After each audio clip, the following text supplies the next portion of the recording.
అయితేనేమి, వసతి దీవెన అయితేనేమి, సున్నా వడ్డీ అయితేనేమి, మత్స్యకార భరోసా అయితేనేమి, ఇవన్నీ కూడా ప్రజలు మాకెందుకు ఇంకా ఇవ్వలేదు అని చెప్పి ప్రజలు అడుగుతా ఉన్నారు.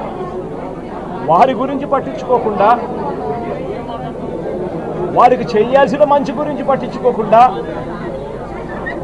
స్కూళ్ళను నిర్మిస్తూ చివరికి ఏ ఒక్కరు కూడా మిమ్మల్ని ప్రశ్నించకూడదు అని, ఏ ఒక్కరు కూడా రోడ్లెక్కకూడదు అని ఈ మాదిరిగా భయాందోళనను క్రియేట్ చేయాలనే ఉద్దేశంతో గ్రామ స్థాయి నుంచి మొదలెట్టి ప్రతి ఒక్కరికి కూడా మీ కక్షలు, మీ కార్పణ్యాలు మీరు తీర్చుకోండి అని చెప్పి గ్రీన్ సిగ్నల్ ఇస్తూ గ్రామ స్థాయి నుంచి ఈ భయానక వాతావరణాన్ని క్రియేట్ చేస్తూ ఉన్నారు. ఆలోచన చేసుకోమని అడుగుతా ఉన్నా. మళ్ళీ చెప్తా ఉన్నా చంద్రబాబు నాయుడు గారికి, మీరు చేస్తూ ఉన్నది తప్పుడు సాంప్రదాయం. ఇది కనుక కొనసాగింది అని అంటే రేపు పొద్దున ఏం జరుగుతుంది అని అంటే, ఈరోజు మీ ప్రభుత్వం ఉంది, చాలా వేగంగా మీ ప్రభుత్వం కూడా తుడిచిపెట్టుకొని పోతుంది. ఆ తర్వాత మళ్ళీ మా ప్రభుత్వం వస్తుంది. ఆ తప్పుడు మా ప్రభుత్వం వచ్చినప్పుడు కార్యకర్తలను నేను వద్దు అని చెప్పినా కూడా వినకుండా ఆ కార్యకర్తలు చంద్రబాబు నాయుడు గారి తెలుగుదేశం పార్టీ వాళ్ళందరికీ కూడా బుద్ధి చెప్పే పరిస్థితి కూడా చంద్రబాబు నాయుడు గారు బీజం వేస్తూ ఉన్నారు. ఈరోజు దయచేసి నేను చంద్రబాబు నాయుడు గారికి చెప్తా ఉన్నా, ఈ తప్పుడు సాంప్రదాయాలను ఇంతటితో ఆపండి. ఈ తప్పుడు సాంప్రదాయాలు పెద్దయ్యాయి, వృక్షాలైనాయి అని అంటే ఆ తర్వాత ఆపడం ఎవరి చేత కాకుండా పోతుంది. ఇప్పటికే లా అండ్ ఆర్డర్ అనేది గాడి తప్పింది. ఇప్పటికే ఏం జరుగుతూ ఉంది అన్నది మీకే తెలియకుండా కూడా జరిగేంత దారుణమైన పరిస్థితిలోకి ఈరోజు లా అండ్ ఆర్డర్ పోతూ ఉంది. ఒక వైఎస్ఆర్సీపీ కార్యకర్తలే కాదు, వైఎస్ఆర్సీపీని అభిమానించే వాళ్ళే కాదు, చివరికి మహిళల మీద కూడా అగత్యాలు పెరిగిపోయినాయి, చిన్నపిల్లల మీద కూడా అగత్యాలు పెరిగిపోయినాయి. ఇష్టం వచ్చినట్టుగా రౌడీజం పెరిగిపోయింది. ఇష్టం వచ్చినట్టుగా ఎవరికి బుద్ధి పుడితే వాళ్ళు చేస్తూ ఉండే కార్యక్రమాలు జరుగుతూ ఉన్నాయి.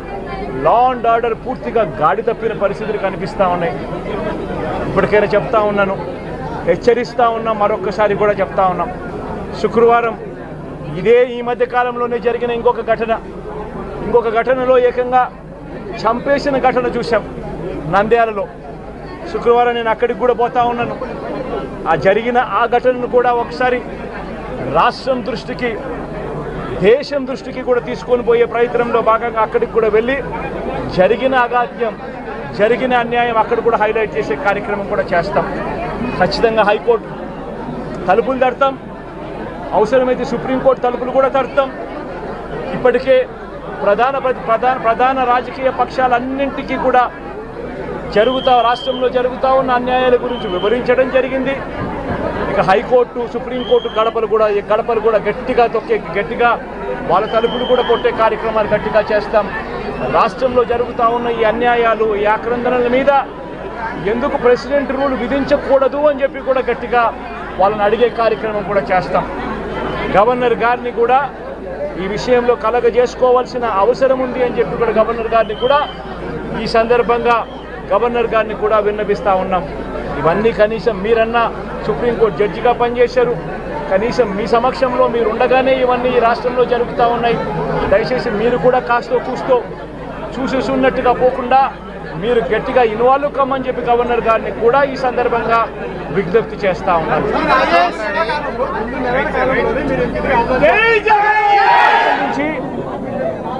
వ్యవసాయం పూర్తిగా